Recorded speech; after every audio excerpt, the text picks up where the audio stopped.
Collins, where do you stand on this? I mean, at the dying embers of the Nana Addo Dankwa Akufo-Addo administration, you decide to pack a public and civil service with thousands of persons who were told by the Minister of State in charge of government communication that my brother, your party loyalist.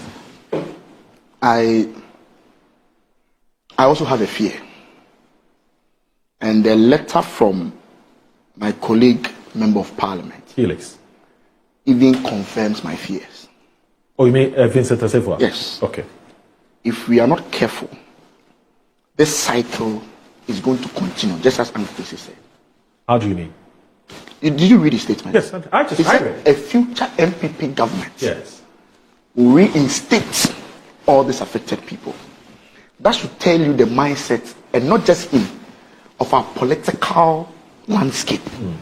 That once my government comes, everybody who was appointed by the previous must leave for my people to come. That is where Uncle Kwesi is talking about. That is the danger. Now, he makes a very interesting argument about legitimacy. True.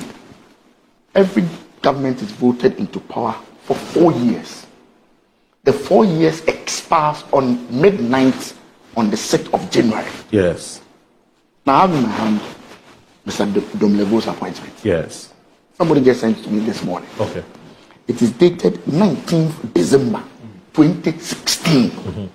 At the time, His Excellency John Dramani Mahama had lost power. The argument about legitimacy, whether this particular appointment was legitimate, based on Uncle Kwesi's argument, because at the time, His Excellency John Dramani Mahama had lost power. So you're putting that principle to test. And that's the point I'm making. Okay. Interestingly, do you know who signed this letter? Mr. Julius Debra. Okay. Absolutely.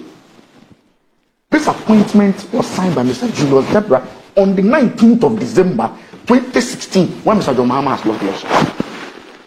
But here's the thing. I'm coming. Okay. I'm talking about legitimacy. No, I was going to ask a follow-up question. I'm coming. Yes. I'm talking about the legitimacy. Yes. Mr. Julius Debra, the one who is revoking appointments that were made after 7th of December on the basis of the fact that you had lost election. For the same person writing letters, appointing people just after his party had lost election. But I'm just addressing Uncle Kwesi. No, but Uncle Kwesi doesn't speak for President. Oh, I've not said so. I've not said so. I get it. No, because of the arguments I've not said so. I'm just. No, he's entitled to make. Yes, I've not said so. Okay, that's fine. I'm just saying that you can challenge. Yes. The logic and so on. The legitimacy aspect of it. That's what I'm talking about. That's the question I'm asking. And that is where my fear is when my brother Eko says that the next government will bring in all the people who have been sacked. What it means is that if this government appoints people now, and even after 7th of December 2028, they also appoint people, by the logic of my brother, you should be rest assured that the next government will do same. And that is where the problem is. That is where the problem is. Can I come in? I'm coming. Okay. If the appointment had gone through a certain process, you know, in public service, sometimes you can apply in October. Yes. Go through a certain process in November. Yes. Get appointed in December. If you're not careful and you do this blanket statement and say everybody who was appointed after 7th should go off, we have a problem. Then you are not careful, you set a precedent which will push my brother a convincing to say that, then get ready. The next MPP government will do same. And see, my thinking is that these things, the way it is slippery, let's put it in law. 6 months into an election, there are certain things government should not do. Put it in law. If you don't put it in law, people will abuse it. Just when I was in the ministry, 6 months into the election, everybody was supposed to give a handover note to the chief of staff. In fact, we're not supposed to sign any major contracts. We were told. The chief director called me in my office to explain to me the processes and that this is what I'm supposed to do. 6 months into an election, let's have this kind of concrete orders in our laws. Yeah, so we can expand the transition. That's the point I'm making. So put it in there and say that once 6 months into a general election, major recruitment, just as you are saying, 100 people, 200,000 people, this kind of thing should stop. Yeah. Proud to, because what you do is that all the people you have employed after 7th, they have to be paid. It's going to feed into the fiscal space of the next government. True. Absolutely. So in order not to put pressure on the next government and to allow them some space to plan, let's put it in law that, hey, 6 months into an election, 3 months into a general election, don't make any major procurement or employment. You know, you can, yes, of course, you can fill in 1 or 2 spaces. Of course, you cannot say that you cannot go to employ nurses, you cannot go to employ police or soldiers within this time. But some major ones that you think can hold on so that the next government can have some breathing space in order to plan their fiscal regime, it can be done. Okay. If you don't put in the law, this statement from Eco Vincent will continue. Okay. Master, that thinking will continue. That's my fear. I'm inclined to agree with the basic principles you espouse. Yes. I'm inclined to agree with them. I want, however, to point out a certain problem which all of this is creating or has created already. Yeah. And that is the undue politicization of all state institutions. So it doesn't matter whether a state institution is dealing with petroleum or is dealing with security matters and so on. These processes, politicize them. Partisan politicization of state institutions cannot be good in a multi-party dispensation. You understand? And if you have a one-party state, that's a different matter. But in a multi-party situation, deliberate partisan politicization of state institutions undermines the very ethos of multi-party democracy. And I think that we should be very careful. Right. You know.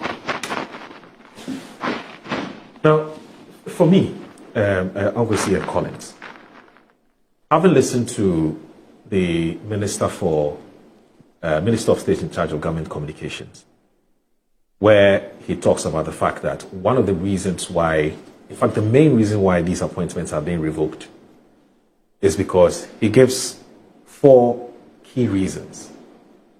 He talks about the fact that, 1, what they have found out is that these appointees did not even apply for the job.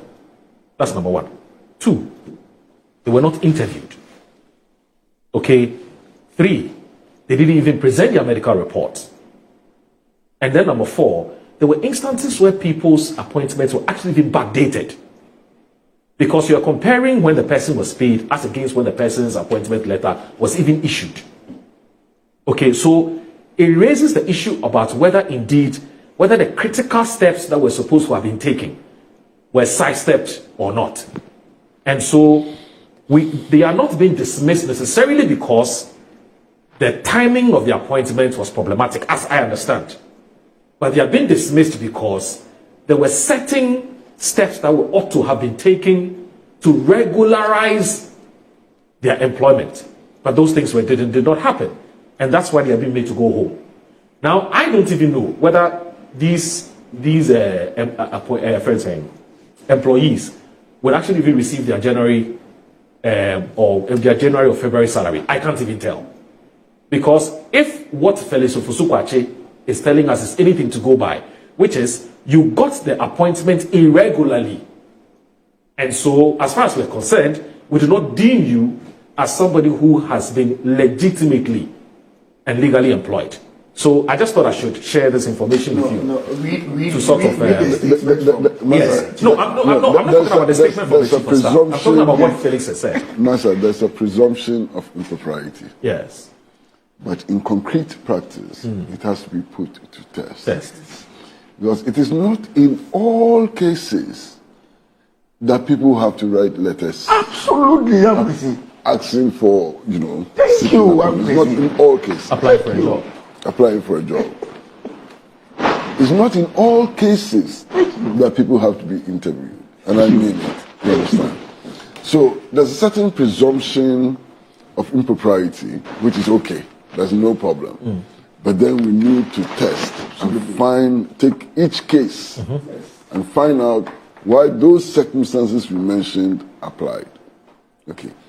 Right now, this government is employing people. Yes. Are you going to tell me that everybody whose employment has been announced has written a letter application for employment? That's a very valid question. Has very, been very valid interviewed question. and so on. Yeah. So you can presume that there is some impropriety. There's no doubt about it. I have no problem with that presumption. You just read my mind. But we have to test every case, right, on case-to-case basis. Fantastic, Our concern should be the prevention of a deliberate politicization of every state institution.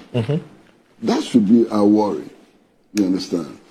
And I think it's important that the current government and the previous government and future governments ought to take note of the fact that the ethos of multi-party democracy are seriously damaged, when we engage in these practices of packing state institutions with party loyalists. I just received a letter, Ghana Water. Okay. As part of the directive from the Chief of Staff. This is dated 11th February. Yeah. Which is yesterday. Distribution, head office, chief managers, regional chief managers, and then unit heads. Yeah.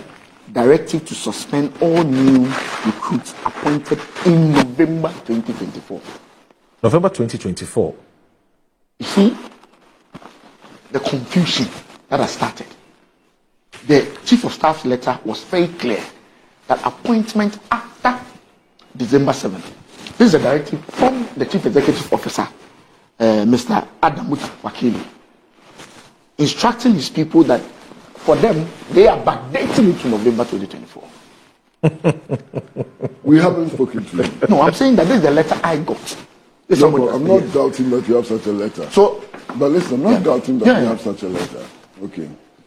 And the dates are clear and so on. What I'm saying is that you need to find out why. If, say, in November, yes, in an institution where there were no vacancies as at November, yes, you get a directive to employ 200 people, it raises cause for concern. Absolutely. And there's nothing to do with this December 7th reference point that the Chief of Staff is using. So it's important to understand all of the happenings around this issue in their fullness before you can make a decision. Yeah. So the date is interesting, but it is not that material in this conversation. I just thought I should draw the attention when I saw the November as against the December. Yeah. Ram Kwesi just read my thoughts completely. Okay. Read my thoughts. Yeah. I mean, the directive from the Chief of Staff was absolutely clear. He said after 7th December. So Felix cannot be telling us that the timing of it is not important. He cannot. The directive was clear. He can't say that it was irregular, the appointment were irregular, and that is not necessarily because of the time that you were employed. No, the directive from the Chief of Staff you feel was absolutely clear. You feel it's a red herring? All appointments after 7th of December should be revoked. It's as simple as that. That was the directive from the Chief. You mean there's a specific group of people who are being targeted? Yes, but as I said, Ankwesi's point, the point you made, not everybody is recruited. And you have to write an application. Yeah. All appointments have been done in this current government. All the chief executives, nobody wrote any application letter and all that. So some appointments are done based on the person's competences, and some are even poached. Okay. So you don't have to go through a certain process. Yeah. My fear, and as we've all retweeted, is that we should be careful not to create a certain. And this does not happen just in this government. Let me be fair. Yeah. Let's be fair. In my own government, there are instances where some people, I've heard people share their experiences and say that when my government took over, they were asked to leave their bungalows, it happens. Yeah. But I'm saying that if you're not careful, you're saying that it shouldn't happen. That's the point I'm making. If you're not careful, but even in 2025, my colleague member of parliament is telling us. Yeah. So that's my fear, the mindset. My colleague member of parliament is saying that in the next MPP government, he's going to return all those people who have been sacked. That should tell you that if you're not careful, you are going to get this cycle that anytime there's a 4-year or 8-year change, okay, some actions will be taken. And that I'm saying that let's regulate it. We can put it in law and say that 6 months to election, if the appointment is not a major appointment or a necessary one, don't put pressure, fiscal pressure on the incoming government.